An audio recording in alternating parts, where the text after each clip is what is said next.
The wheelchair-bound veteran just wanted one final goodbye with his dog in court. But when his dog attacked the judge, the truth that emerged shocked everyone, and nothing in that courtroom went as expected that day. The courtroom was different that day. A heavy, suffocating silence filled the air, the kind that presses down on your chest and makes breathing feel like a chore. Every seat was filled, and all eyes were focused on the man at the center of the room. Sergeant Nathan Carter sat in his wheelchair, his military uniform carefully pressed. The medals on his chest gleamed under the fluorescent lights, but his only focus was on the leash of the dog beside him. German Shepherd Thor stood calm but alert, his steel blue eyes scanning every corner of the room, searching for danger. To everyone else, Thor looked like just another military working dog, but to Nathan, he was so much more. He was family, a brother, a life companion. On the battlefield, they had faced death together, saving each other's lives countless times. As Nathan's jaw tightened,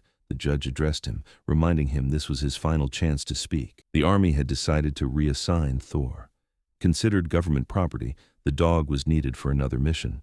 After years of fighting for their lives together, the thought of losing Thor now felt like a cruel betrayal. Nathan's hands trembled as he gripped the leash. His voice was barely steady enough to speak. "Your Honor," he began, his tone raw with emotion, "Thor isn't just a military asset. He saved my life in ways you could never understand. In the field, he pulled me from danger, shielded me from gunfire, warned me of traps before I could see them. There was a crack in his voice, years of accumulated pain. And when I came home, when I couldn't even face myself in the mirror, Thor was there. He gave me a reason to keep going. Please don't take him from me." The room remained utterly still. The air was thick with unspoken sympathy.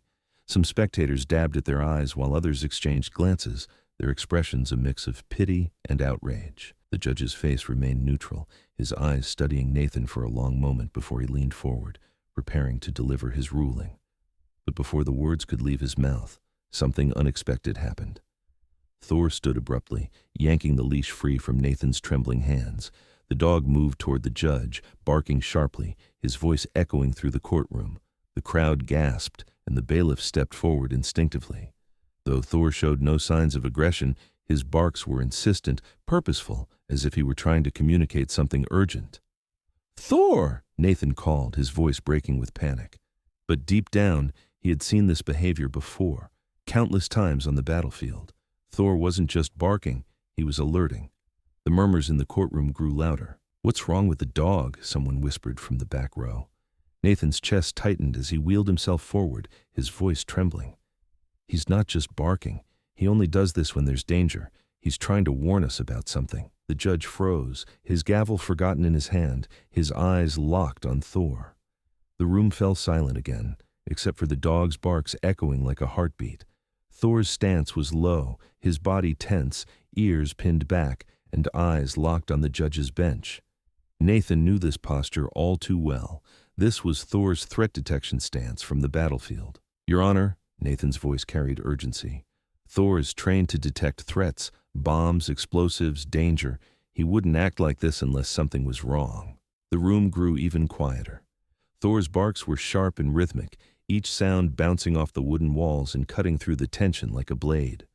Thor's stance was low, his body tense, ears pinned back, and eyes locked on the judge's bench. Nathan's heart pounded, a rush of adrenaline reminding him of moments on the battlefield. But this wasn't war. This was supposed to be a courtroom, a place of order. "Thor, heel!" Nathan called, his voice firm but trembling.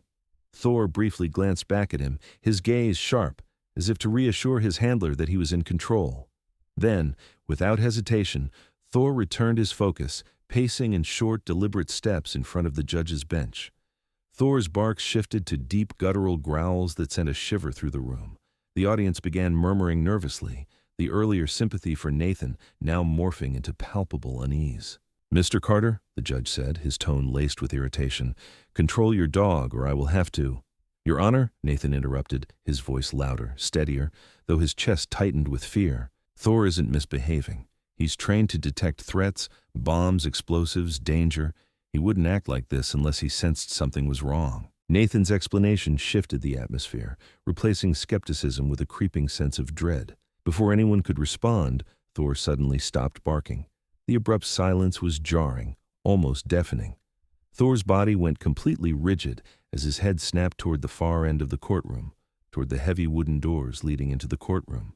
His ears perked sharply, and a low, menacing growl rumbled from his chest. The shift was so sudden, so intense, that even the judge froze. All eyes turned toward the heavy wooden doors leading into the courtroom. A collective unease settled over the room, and the murmurs turned to panicked whispers.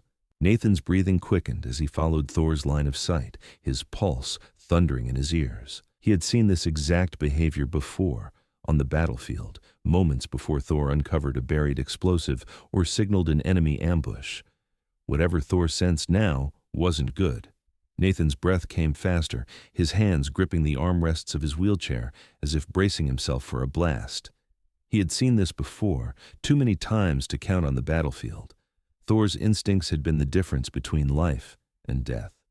His warning had always meant one thing: danger was close, very close. The deep growl from Thor reverberated through the courtroom like distant thunder, freezing everyone in place. Even the judge, who moments ago had been prepared to reprimand Nathan, now seemed unnerved.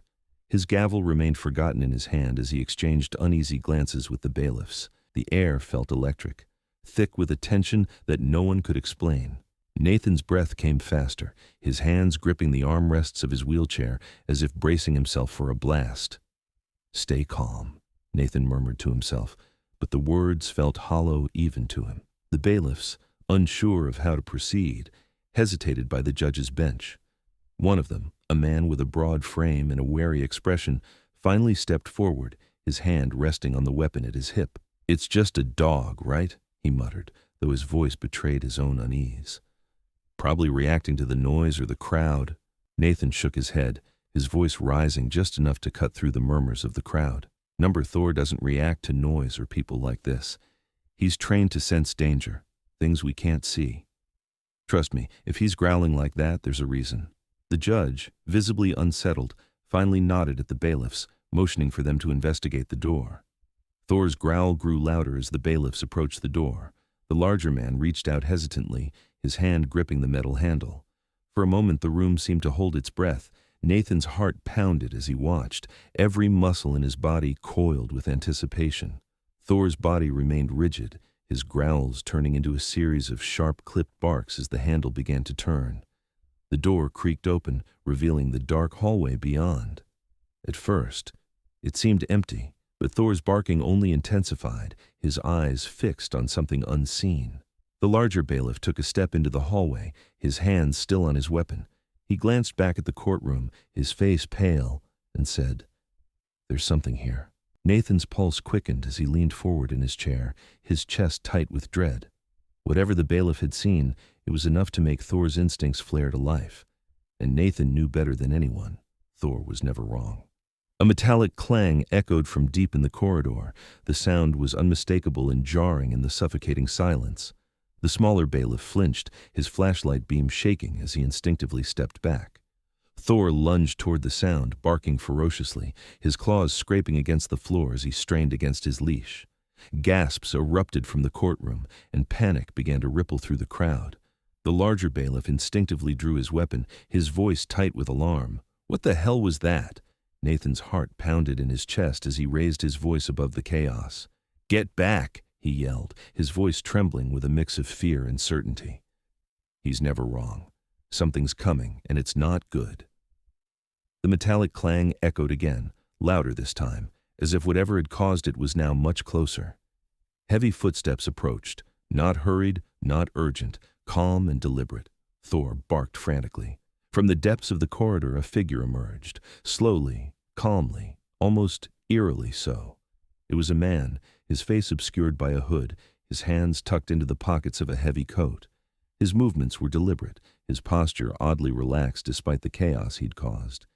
He stopped just at the edge of the flashlight's beam, with the faintest hint of a smirk visible beneath the shadow of his hood. Thor's growling turned feral, his claws scraping the floor as Nathan strained to hold him back. "Who are you?" the larger bailiff demanded, his gun locked on the figure. The man didn't answer. Instead, he took another slow step forward, his boots clicking softly against the tiled floor. He moved with that unnerving confidence, each movement slow and calculated, as though he were savoring every second of the attention now fixed on him. Nathan's heart was racing. There was something wrong with this man's posture, not just threatening, but deeply, fundamentally wrong. The smaller bailiff stepped forward, flashlight in one hand and his other hovering near his holster. "Sir," he said, his voice cracking slightly, "identify yourself now." The man finally lifted his head, his face partially visible beneath the shadow of his hood. His eyes were sharp, cold, and piercing, holding an intensity that sent a chill down Nathan's spine. "I'm not here to hurt anyone," the man repeated, his voice calm yet unnerving, hollow. He slowly reached into his pocket, causing both bailiffs to stiffen and raise their weapons further. Gasps rippled through the courtroom, and someone in the back whispered, "He's got something." The room felt ready to erupt, the tension a fragile thread that could snap at any moment. The stranger's hand emerged from his pocket, holding something small and metallic.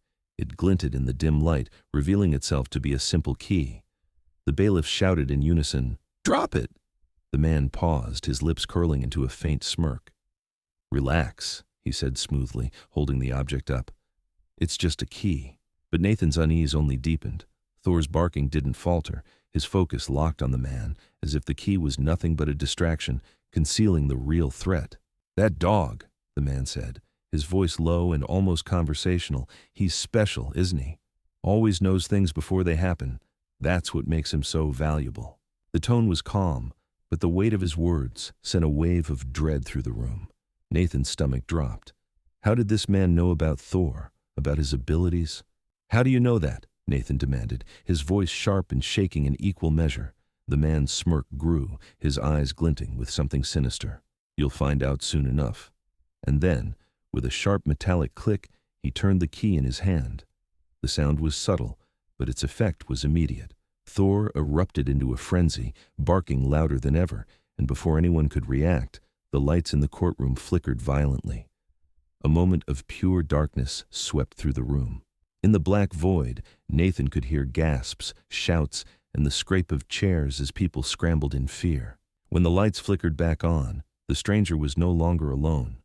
Behind him, emerging from the hallway like shadows come to life, were two more figures, their faces obscured, but their movements deliberate, their presence radiating menace. "All I want is the dog," the man said, his voice smooth and measured, cutting through the noise. "You're not taking him," Nathan replied firmly, wheeling himself closer to Thor, keeping his hand firm on the leash. "He's not just a dog. He's my partner, my family. I don't care who you are or what you think you're entitled to. You're not taking him. You're making this more complicated than it needs to be," the man said coolly.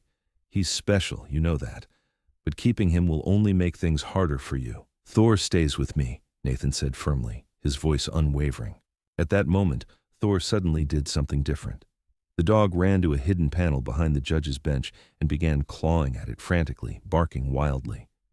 "What's in there?" the judge asked in astonishment. One of the bailiffs went and opened the panel. From inside came a small device, complex, technical, definitely not something that belonged in a courtroom. "This is a listening device," the bailiff said breathlessly. "And this has been here for years." The room fell into shocked silence. Nathan understood, his voice growing stronger. "Thor isn't just a bomb dog. He can also detect hidden electronic devices. That's why you wanted him, for intelligence." The confidence disappeared from the stranger's face. His plans had been exposed. "This isn't over," the man said threateningly, but the confidence in his voice was gone. "But you can't have him now," Nathan said in a strong voice, "because everyone will know." The judge banged his gavel. "Bailiffs, arrest these men. Call the FBI." As the stranger and his men were escorted from the courtroom, Nathan leaned down to Thor. "Good job, buddy. You didn't just save me, you saved justice." The judge turned to Nathan. "Mr. Carter, I acknowledge Thor's exceptional service. I'm overturning the Army's reassignment decision. Thor stays with you." The room erupted in applause. Nathan hugged Thor. "We're safe now, buddy." Days later, Nathan and Thor sat on their home's porch. "You know, buddy, that day you didn't just save me, you saved justice." Thor looked at Nathan with understanding eyes. "Most importantly, you continue to be my friend. That can't be bought with any amount of money. Whatever comes, We'll face it together. True friendship never ends. Thor wagged his tail, resting his head against Nathan's leg. It was a new beginning for both of them. And this story doesn't end here. Nathan and Thor's adventures continue because true heroes never fully retire. If this incredible friendship story touched you, don't forget to hit the like button. What do you think about Nathan and Thor? Tell us in the comments. Subscribe for more emotional stories.